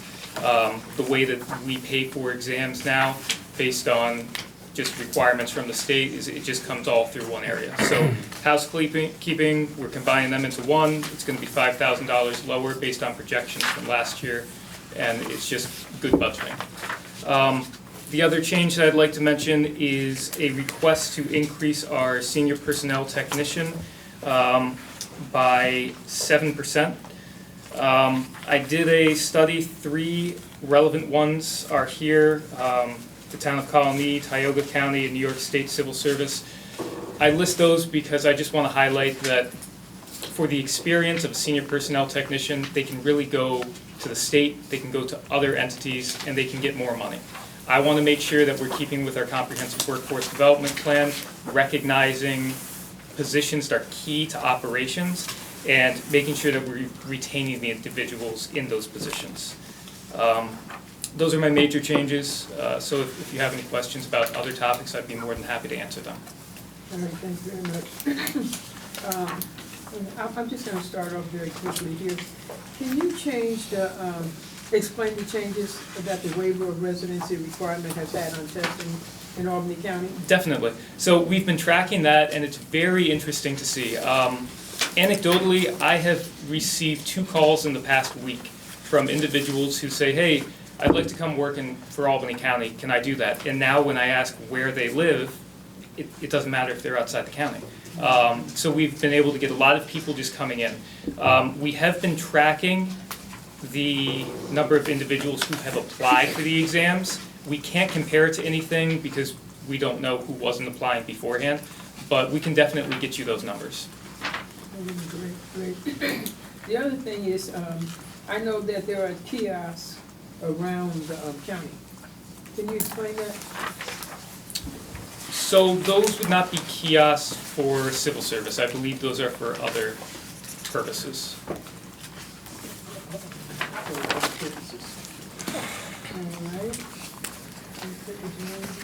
Okay, when you say they're for other purposes, am I wrong? Because it says here, install kiosks at specific locations throughout the county to encourage the public. Oh, for next year, I'm sorry, I thought you meant currently. So one of the things that we're looking at doing is expanding the fact that civil service has begun to transition to a digital model. In the past, you've had to send in your application, you've had to send in a check whenever you want to take an exam. We changed about a year and a half ago to fully digital for that, and we'd like to extend that by putting kiosks around key locations in Albany County. At highly frequented county buildings, possibly DSS, so that people can just sign up on the spot for exams, and we can just increase the number that we're getting. Okay, good. And let's see what else I have here. All right. Could you explain your payroll authorization tracking system project? Yes, so the payroll authorization, so the tracking system, that has been a means for us to transition away from paper copies of payroll authorizations. It's something that's required every time there is a vacant position. We need to evaluate a whole bunch of things. Is there a civil service list? Does management and budget see that there's funding for the position at the appropriated amount matching the salary? This would digitize that process. It would get rid of a whole bunch of paperwork. It would also speed up a lot of things at times, and it would also help departments track where they are in the system rather than having to call up and say, hey, Mike Lally, where is it? I can't find it. Oh, very good. Now, I'll open this up now to the rest of the members. Do you have any questions? Mr. Brown. Thank you, Madam Chair. Yeah, you're creating a new position, confidential Yes. secretary. What is the justification for that? Yes, so through the Comprehensive Workforce Development Plan, something which civil service is a key part of, we have started to expand beyond just the scope of the civil service requirements by New York State law. We need personnel to assist with that. Right now, all my personnel technicians are pretty much maxed out with helping the rest of the county. We have processed about 2,058 applicants this year for civil service, giving 145 exams. We have also done approximately 414 certifications, which is pretty intensive work. So my current staff is overloaded right now. And because we're taking on additional roles to kind of modernize the county through the Comprehensive Workforce Development Plan, a confidential secretary would be key in continuing those operations. Okay, thank you. Thank you, Madam Chair. Oh, very good. Mr. Bergdorf. Actually, I think you sort of answered one of my questions. When I saw that you were talking about installing kiosks at specific locations, I said, I don't know whose job this is to do, whether it's yours or personnel's, but marketing the county's jobs. I mean, they are putting in for a marketing coordinator and stuff like that. But have you you and personnel talked about digital advertisements? We talk a lot about it. Yep, it's something that we share. HR and civil service both have very aligned interests in bringing more people to the county. As Commissioner Clement mentioned before, LinkedIn, Indeed, targeted advertising through alumni associations and certain panels for community organizations. That's all something we're partnering on to make sure we get the qualified people we need. Okay. And are there certain parameters that you have to hit to be able to do alternative testing, such as training and experience? There are, and we've been lucky. New York State has partnered with us this year. We have offered a training and evaluation exam for correction officer. We are the first county in the state to do that. Next year, we anticipate doing a caseworker exam for children, youth, and families to assist recruitment there. And then Angela, who I believe left, in 2024, we anticipate doing a T&E for process operator. Typically, they are positions that are licensed or have a very specific educational requirement, but the state is realizing that the multiple choice exams just really can't keep up with what we're looking to do in today's hiring situation. Well, I think that's a good road to pursue. Thank you. Okay, those were my questions, Madam Chair. I like those questions very much. Are there any other questions from any other members? Very good. I thank you for your presentation. I thank you for coming out this evening. Thank you very much, everyone. See you, Mike. All right, next we have Ms. Lisa Raimondo, Commissioner for Public Works. Good evening, everyone. I'm happy to report that DPW's proposed 2023 budget provides the funding necessary to continue to offer the same, if not better, level of service that we've been providing throughout my tenure, I should say. Most of our budget increases are due to the increased costs in commodities. We are asking for a 2% non-union staff increase. One of the challenges I wanted to talk about that we have at DPW is we have a lot of longstanding staff members that are operators who are retiring, and it's a challenge to hire on new equipment operators. Very hard to get folks that have CDL licenses. We're starting a program where we're going to be paying for the training and CDL licensure of new operators. So far, we've gotten 3 new trainees in the door. This past year, we've been working closely with HR and civil service on the comprehensive workforce development plan. And we've been actively advertising for positions, both just simply with our VMS boards throughout the county, throughout social media, and just doing on our own website, doing postings on our website. We've had successes this past year. To date, we've hired on 7 new employees, equipment operators. We did lose 1 within the first couple of months, but we are successfully recruiting. Now we just need to focus on retaining. If anyone has any questions regarding my budget, I'd be glad to answer them. All right, I'll just start with a question on the hazmat mitigation program. Oh, yes. So the hazard mitigation program, that is a program required by FEMA. It's required of all local governments to have a hazard mitigation plan, and that plan has to be updated every 5 years. The update is coming due, and so as the county, we're required to pay 10% of the project cost. So I had to allocate additional money in my fees for service for that. Okay, thank you.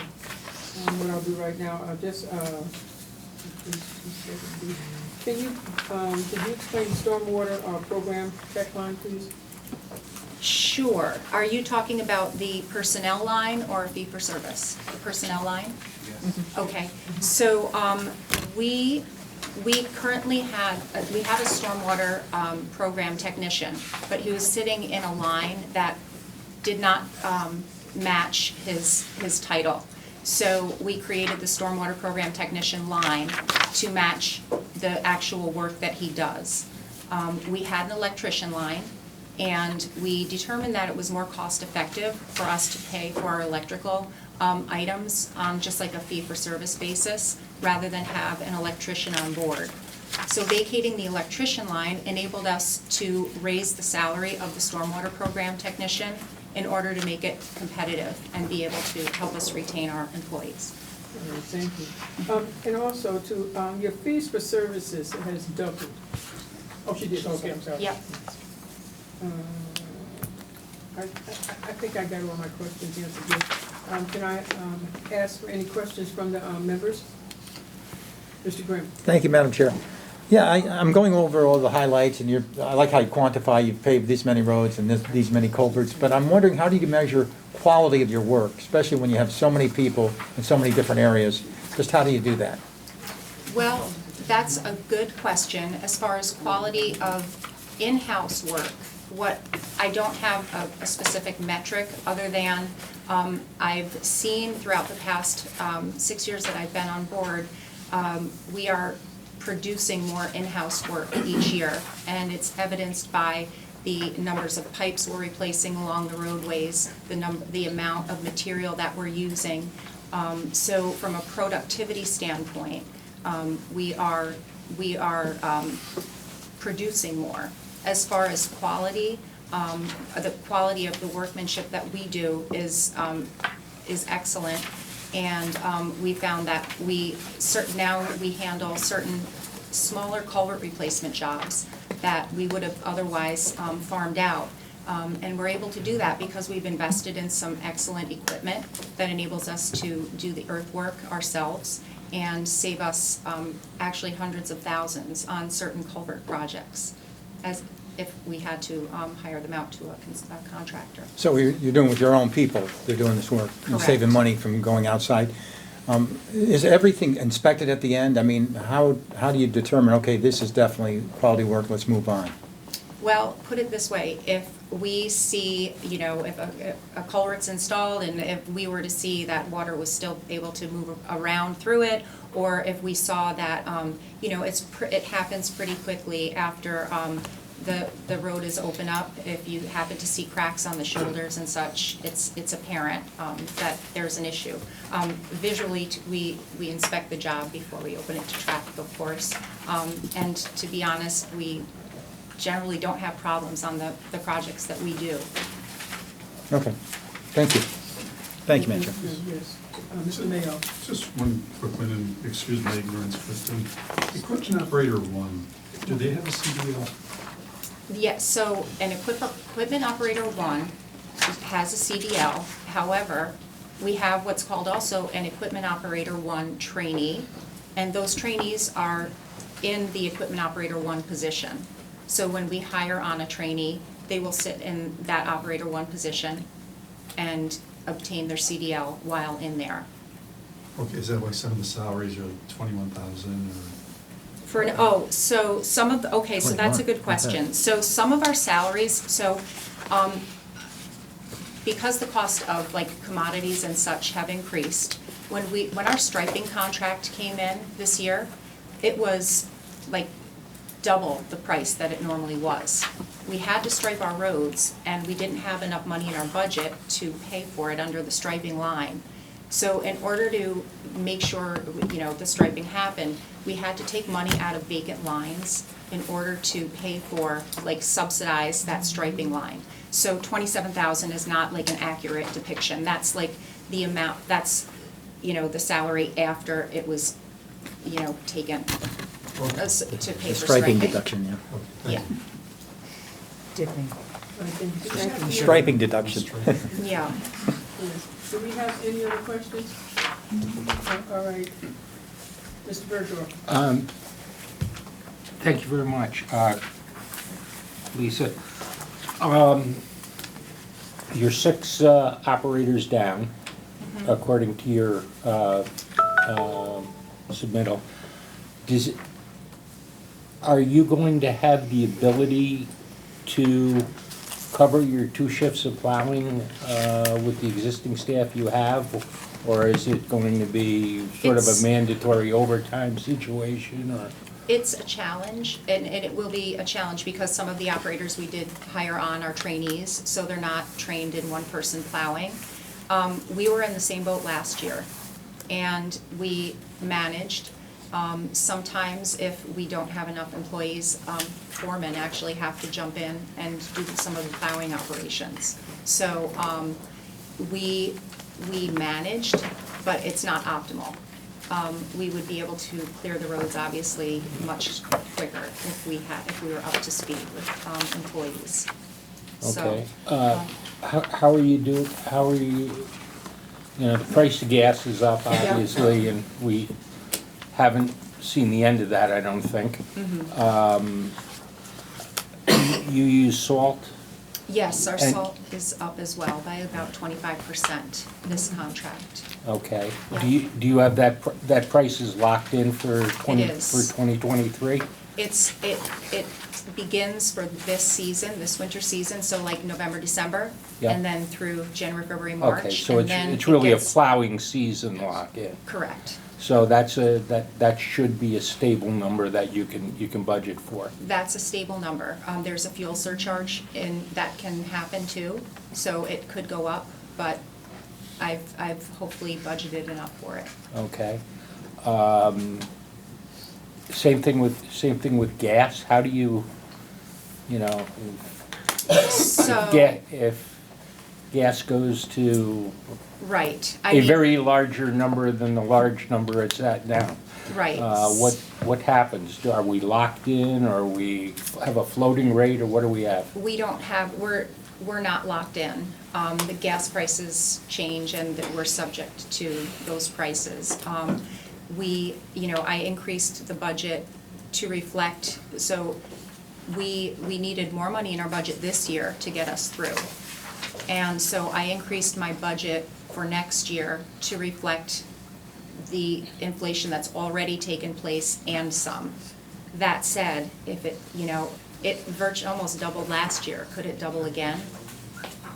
You're using predominantly diesel fuel Yes, for your plowing operation? yes, Yeah, so for 2022, we moved in, what was it, 50,000, Lisa? yes. Roughly 50, 60,000. We budgeted an additional 40 on top of that for next year. Okay, that's how you got up to the 382 or whatever it Yep. is, yeah. Yeah. Now, the last question, which is kind of tied to this, is I know that we do snow removal services for other governments. Is Yeah. that predominantly the state It is. contract? It's the state. Now, do our contracts with the state have a pass-through or an inflation clause? So that we're not stuck plowing the state and having to lose money because of what Right. gas and salt Right. have gone up for? Right, it's my understanding that the state this year is not renegotiating, but changing their contract to account for cost escalation in fuel prices. So we get reimbursed based on our manpower, the equipment power, and the fuel for doing that work. And And the it's a commodity that formula. you use, whether it be salt or Yes, calcium and, chloride or yes, whatever? and the salt. Yep, we sure do. So we choose to calculate our real costs.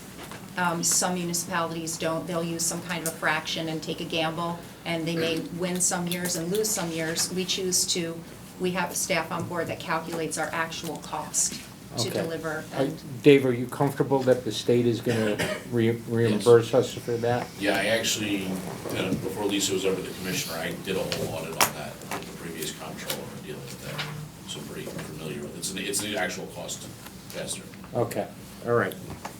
Thank you, Madam Chair. All right, thank you. Any other questions? Mr. Reinhardt? Thank you.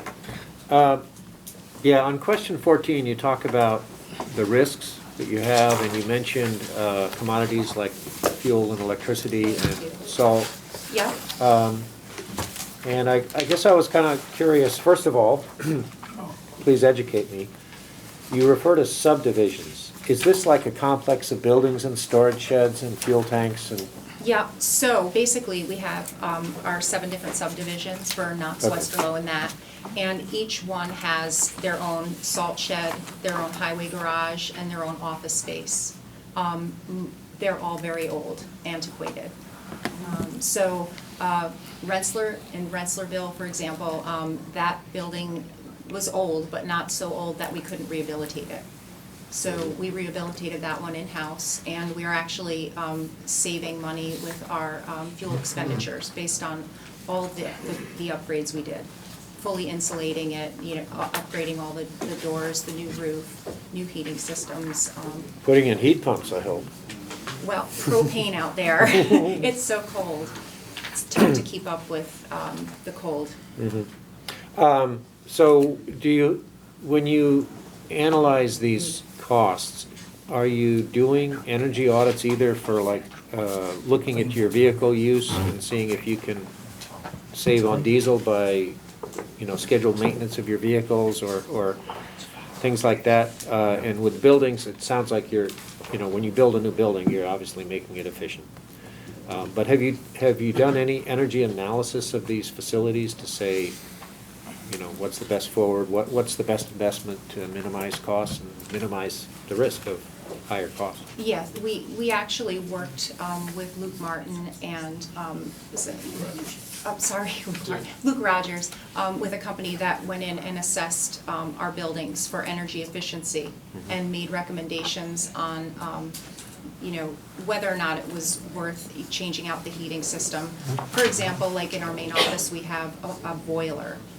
They made a recommendation that, yes, at some point it should be replaced, but it's not don't replace it yet because it's still functioning. And, the jury's still out on what system would be the best in our main office space. One thing you might want to consider for some of these buildings where you have an old boiler, you don't have to have a single heating system. You can use heat pumps. I'm teasing you about heat pumps again. And you might still keep the boiler for the coldest days. Right. But the heat pumps are going to save you energy, which can be green energy, for the shoulder months. Right. Spring and fall when it's not so cold. But the design temp for the boiler may be the only way to hit, minus 15 or whatever. Right, well, we're doing that in our new subdivisions. The new buildings are gonna be heat pumps in the office space, solar panels to offset the cost of heating the radiant flooring, all state-of-the-art, energy efficient means. We're even considering geothermal in our Aquiman subdivision. You're making my day, Lisa. Yeah. I should have started off with that. All right. I just Tell us can't more. help but, Go ahead, ask this make my day. question, and I hope it's the last one for you. But can you just explain to me the Capital District Regional Planning? CDRPC, Yeah, how does that, So- I know what it is, but I just. Yep, that's a fee that we, along with several other counties, pay to the Capital District Regional Planning Association. And every dollar that we contribute to them is leveraged for grant money. And, let's see, I recently got a letter from them, and it stated that, for every dollar that we give them, they get 5 times as much in grant funding for our Albany County. I have that information, just not in front of me. Want to email it over? Sure, I sure can. Okay, that's great, Yep. that's great. And it just,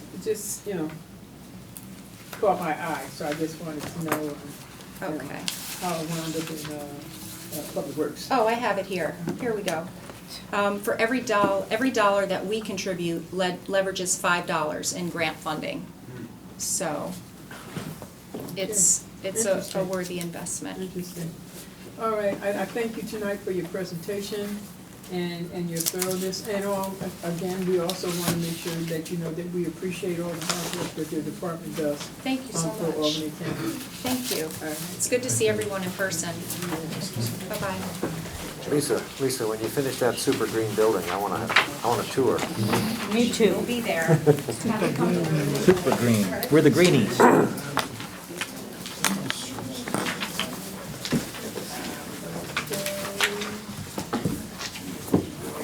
We now have Commissioner Dave Latina for General Services. Good evening. Good evening, Madam Chairwoman and legislators. The Department of General Services, along with the County Executive Management and Budget, put together a good budget for us for 2023.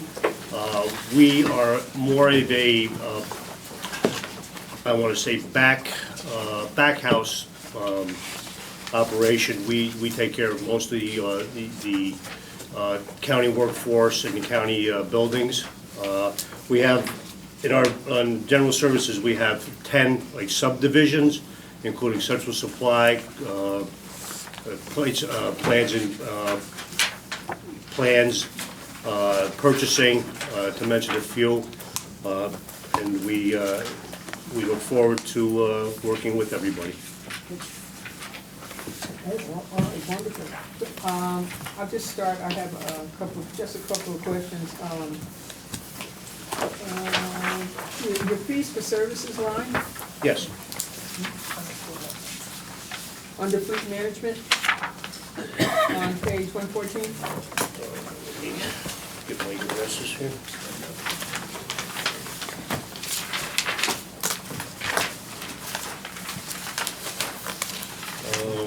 What was that, 114?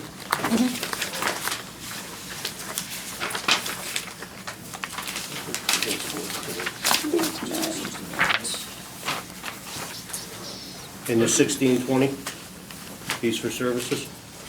Under fleet management. 1640. Yep. 1640? What page you have? 114. 114. Oh, it was on the bottom? Yep. Okay. I see that. Gas and oil?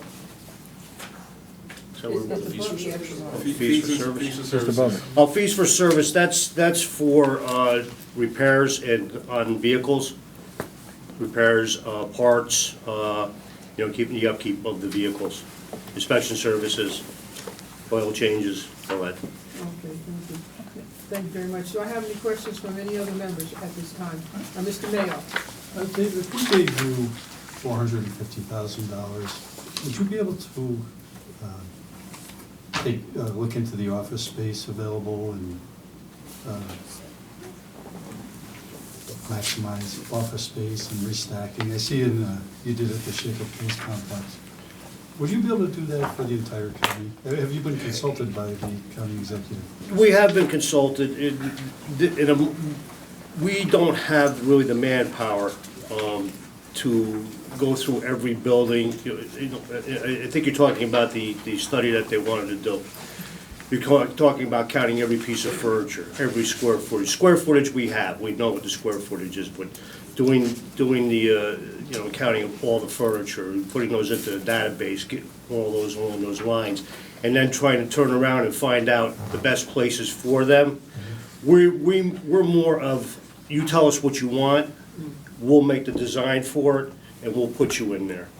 So that's really so if we get they want to move offices into the Shaker Tower, more offices, say 2, 3, and 4, okay, after they would do this study, we would go in and we would develop the floor plan, say, okay, well, this is where we're taking from, and move them in there. Okay. All right, thanks. Mr. Bergeron? Thank you, Madam Chairwoman. Dave, I know I talked about this before when you were in coordination with the space study, emphasizing how decision makers got to make decisions at the front end. Have you formed a committee yet, or anyone to oversee this space planning effort? Not at this point, we haven't, no. I don't, the last I heard, we just went through the ledge, was passed. We don't have a contract with them yet. I think once we get a contract and sit down with them, I think we will be able to form some kind of committee once we know what they're really looking for. Well, I mean, you said that you're I mean, from an executive point of view, one of the things you got to look at when you restack is, how things work during the pandemic, how things change, how mental health works with the Department of Health, who needs to be next to who. Those are not things that a consultant will tell you. Those are things that executive stakeholders should determine. Correct. The commissioners and the county executive staff, I think, would do that. I'm not aware of any committee at this point.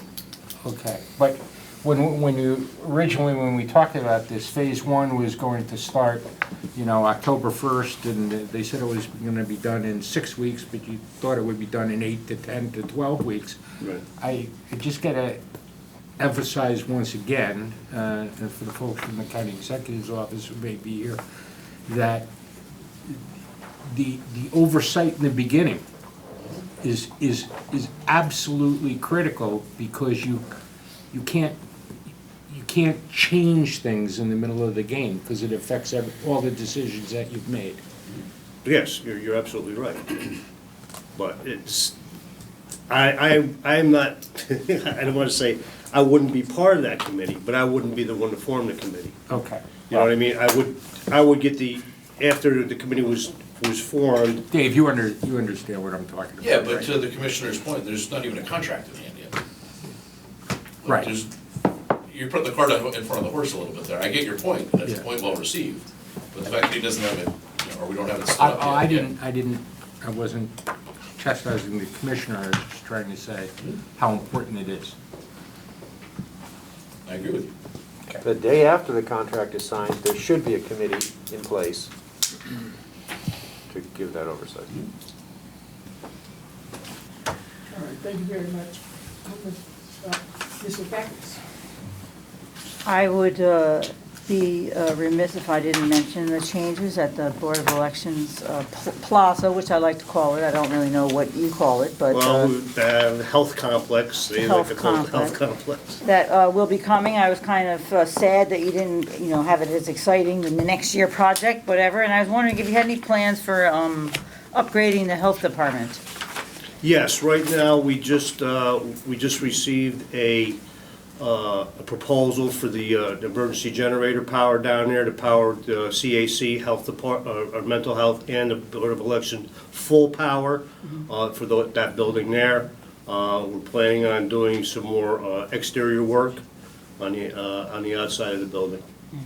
I was wondering if you had anything planned for inside the health department. Inside the health department was already carpeted and painted. Wow, We did that last year.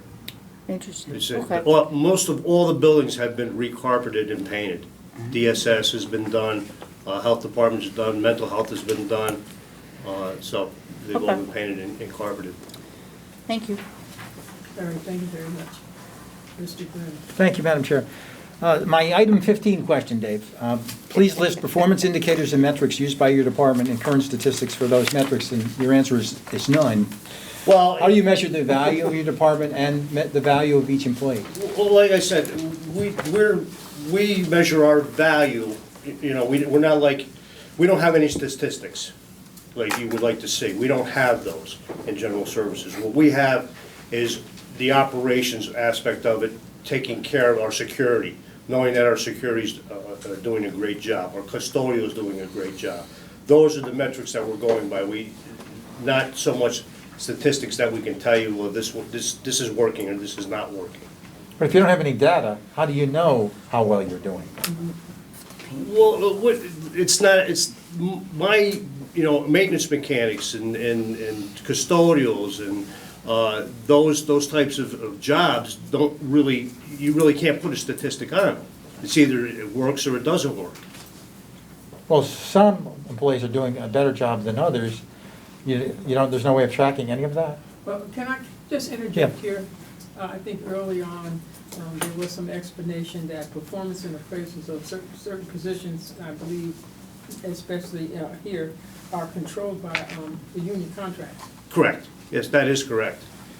Okay, So that's, but we, as far as general services goes, as long as we know that the work is being done, that would be our statistic. When things are falling by the wayside, things aren't getting done, security's lapse or custodial, then there's something that we would look into. Well, yeah, I think you want to track all the things that are successful and the things that are lacking. That's what the data's for, and that drives management decisions. That's why these metrics are important. All right, Thank you, Madam Chair. Thank you very much. Thank you, Mr. Latina. Are there any more questions? I just had a decimal question, if I could. Sure, Mr. Miller. On the backup documents that you sent to the committee, on page 96, the snowplow contract. Yes, that was a typo. I meant to mention that. It's 33,000, and it was put as 3,300.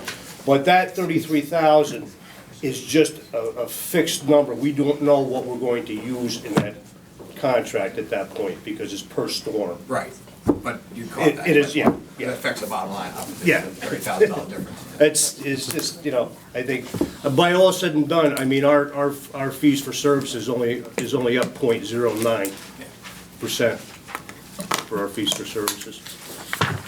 All right, thank you very much. All right, I just want to say again that we would like to reiterate how appreciative of Thank you. the services of all your employees and your department. Thank you very much. It's been a difficult couple of years with the COVID, you know, and we, you know, gave a lot of help to you know, my employees gave a lot of help to the health department, setting up, you know, pods, you know, all over the county, and we're starting to see it ramp up again with some other stuff we're doing with the health department. All right, thank you, and again, Change your you know how name to the grateful we are. Department of Essential Workers. Department of Essential Workers, yes, that's correct. Thank you so much, Mr. Lieutenant. Thank you. Bye, Dave. Thank you. Okay, Mr. Riley, is going to be, come to us on information services. All right, and I just want to, make an announcement here that the Civic Center has been moved to the last meeting, okay, which is Thursday, November 3rd, because Mr. Kirby is out of town. Okay, all right, So thank you, Madam Chair, members of the legislature. As discussed earlier, if I could just do a little intro for the division, and then if we could kind of take the camera offline and we can go into some more detailed stuff with the division. So first off, for those of you who don't know, this is Dave Birkin. He's been our acting CIO since Perry retired, what, 3 months ago? 4 months ago. Just want to thank him for his hard work. He's done a yeoman's job. I'm sure that you have noticed in the department, or in the division, that there is a Deputy Chief Information Officer line. This is not any groundbreaking news to Dave. That will be his new position. We do have a new CIO starting next week. It's a very good pickup, as we discussed at the last Audit and Finance meeting. So hopefully we can all kind of keep moving forward with that. Yeah, I guess if we could go into executive now, that'd be great. Okay, I need to ask for a motion to go into the executive session to discuss county security and matters that could harm public safety. So moved. Okay, we have a motion. I got a second from Mr. Clay. All those in favor? Aye. So now all legislative staff, legislators, IT members, and Commissioner Riley and the DMV staff, we will now go into executive session. Now back from executive session, and I'd like to have a motion to adjourn.